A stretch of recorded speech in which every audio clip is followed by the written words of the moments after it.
Hi friends, it's Nathan, a first year pharmacy student at the University of Waterloo. Welcome to my channel, or welcome back to my channel. So at the end of April, I sat 7 2.5-hour exams, which were the hardest exams of my entire life. And I vlogged the entire experience, my college finals week, in a 3-part series where I studied ridiculous amounts. I sat my exams and broke down in tears multiple times and reacted to my final grades. If you haven't seen them, I will link all 3 videos right above. And after I posted the videos, which kind of went viral, which is crazy, everyone kept on asking me in my comments, in my DMs, how did I do it? How did I study 10 hours a day? How did I study 100 hours in one week? And for one exam, sleep at 10 p.m., take a 2-hour power nap, wake up at 12 a.m., and study straight until my 9:30 exam in the morning. I don't recommend the last part, but you guys want to know how I did it and how I was able to push myself like that. Even though I'm a study YouTuber, trust me, there are many things that I'd rather be doing than studying. Like you, I like to binge watch Netflix, hang out with friends, sleep, and I love doing those things, and I'd much rather be doing those than study. But at the end of the day, if my deadlines are approaching, if I have essays due, if my exams are coming up, I'm gonna study. So here are my top 5 tips on how to motivate yourself to study when you don't feel like it.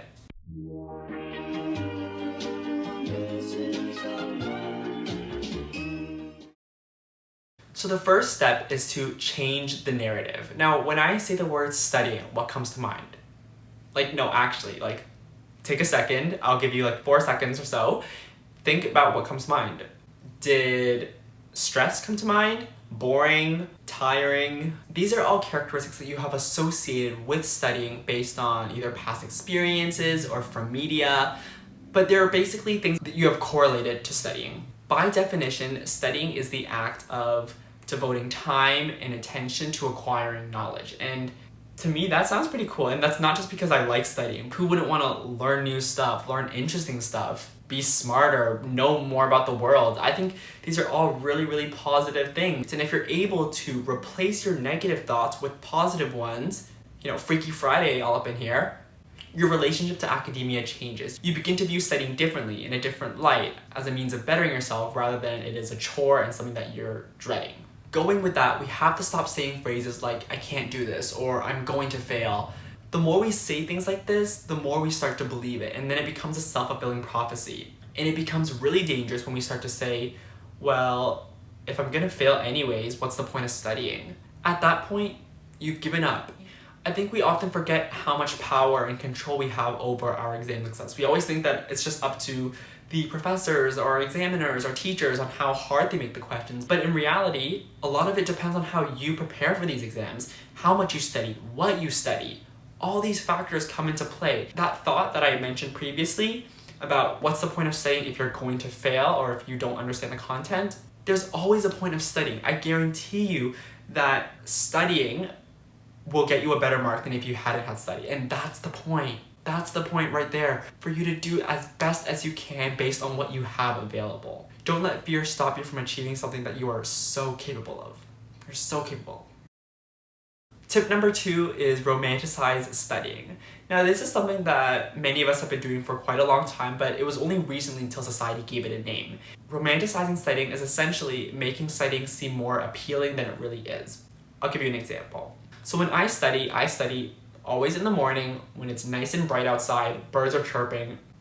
It's bright, basically. And I like to study in a library because I like the peaceful and intense atmosphere that just gets me in the right mindset, and I always take a seat by the window. I never wear sweatpants. I'm always in a presentable outfit because I feel that if I'm too comfortable, I'll start to feel lazy. I like to be drinking a nice coffee while listening to lo-fi music, and if I'm at home, I'll have a candle on to set the mood. Do you see what I'm doing? I'm basically elevating the studying experience so that it's more enjoyable.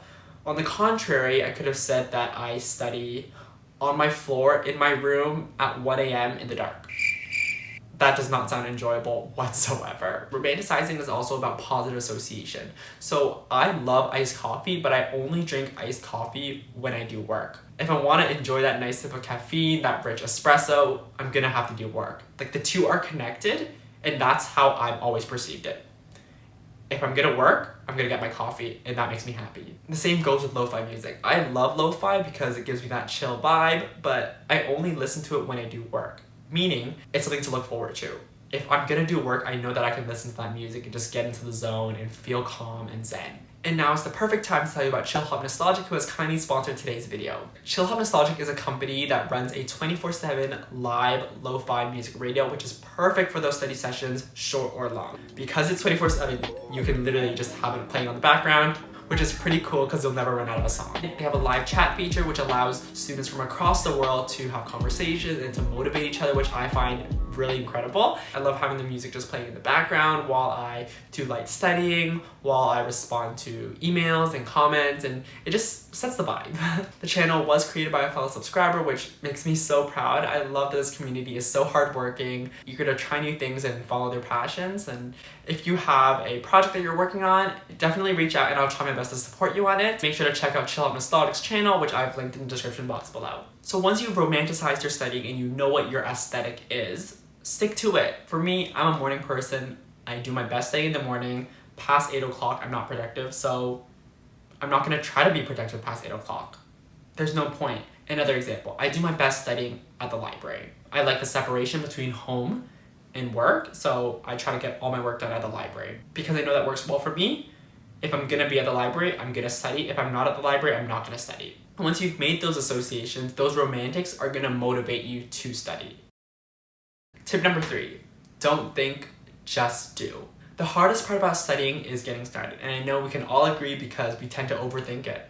Don't overthink it. Sit at a desk. This is not at your bed, you're not lying down on the couch. Sit at a desk and the gears will start working. I promise you it will. Make a to-do list and start with the easiest tasks and then gradually move towards the harder ones. One specific tip I have for to-do list is to make it very specific. So rather than just saying study anatomy, you're gonna put on one line, watch lectures.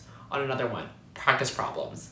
Another one, worksheets, and so on and so on and so on. Break it down into mini tasks. We're trying to accomplish small victories here, and those small victories will allow you to tick them off one by one, and that will give you momentum. That will build up your confidence. I use this planner from Still, which has a to-do list for each day, but also scheduling for time blocking. Highly recommend it. If you're interested in getting one, I have it in the description box below. As soon as you get rid of that resistance, you'll be able to develop a routine, and a routine is what's gonna keep you devoted. So no matter how you're feeling on that day, how much sleep you've gotten, if there is issues going on in your life or whatever, if you have a routine, it'll keep you to it so that your studying is not so impacted by external factors. A routine changes your baseline. So your study motivation fluctuates. It's never just constant motivation, right? Because motivation can be affected by external factors.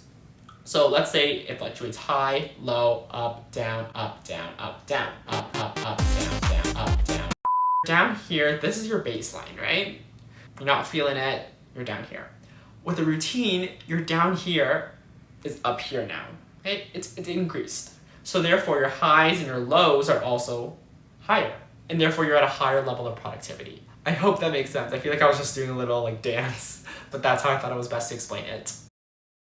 Tip number 4, taking a break is productive. This is for when you've been studying for a while and your stamina is starting to run low. This is not for when you haven't started studying yet. You don't take a break before you begin studying. You take it after you're done studying.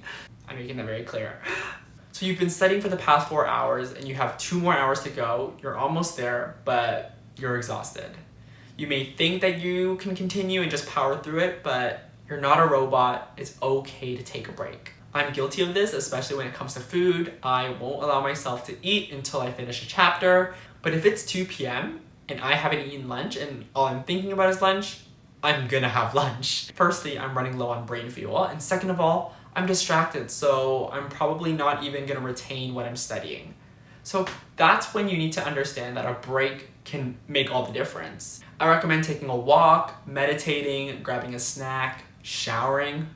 I can't tell you how refreshing showering is when you're stressed. Metaphorically, we are washing away all our stress and anxiety, but also it gives us an opportunity to play some tunes. If you need to cry, play Olivia Rodrigo and belt those notes.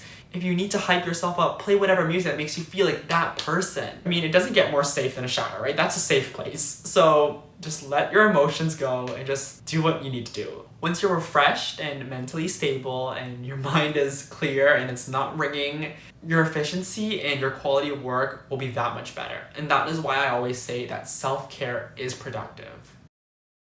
Tip number 5, which is the last tip, is to self-reflect. Now, I'm gonna get all TEDx on you, but ask yourself, why are you doing this? Are you studying because you're trying to get into your dream school? Are you studying because you just want to pass these classes?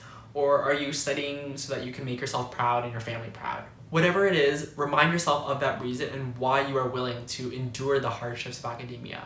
School is not easy, and no one takes AP classes or puts high expectations on themselves because it is fun to do so. For a lot of us, our goal is career-based. We are taking certain courses so that we can get into the industry we desire. Let that passion drive you. All throughout my finals week, I kept on thinking about my goal of becoming a pharmacist and how badly I wanted it, how hard I've worked to get to pharmacy school, and how I can't let anything jeopardize that. If I failed my exams, I would be held back a year, and that's not something that I could accept. And so I put everything that I had to make sure that that wouldn't become my outcome. I didn't know if it was gonna be my outcome, but there are many things that I did to ensure my highest chance of success. It is okay to let fear motivate yourself. Fear is vulnerability, and that shows that you care. And when you care about something, that will take you so far. There's something really fascinating about us humans, and that is our instinct to survive. For example, if you are being chased by a bear, you will run until your lungs give out. And even when your lungs give out, you will find some way to continue running. Likewise, if you care enough, you will do everything in your power to reach that goal. Whether that be to get the grade that you want, to get into the school you want, to get into the career you want, whatever it is, you will stop at nothing to get there. And let me tell you something, as students, our resiliency is unmatched. And I think prior to this pandemic and prior to this year, it wasn't realized or wasn't appreciated. As students, we are required to maintain good academics, social life, health, working out, eating right, sleeping 8 hours a day, maybe working a part-time job, this, that. So many things. You can do anything you put your mind to. You just have to care.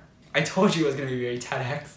But on that note, those are my top 5 tips on how to motivate yourself to study when you don't feel like it. I hope after watching this video that the fire in your belly has been reignited, and I say reignited because it's always been there, the passion has always been there, you just need a little push, and I got you, bestie. If you're feeling more motivated than you did prior to watching this video, definitely give it a like, it truly means a lot. And if you have your own tips and you want to share them, definitely leave it in the comments below. I think it'd be great to share it with this community, share it with me, and we can all learn something new.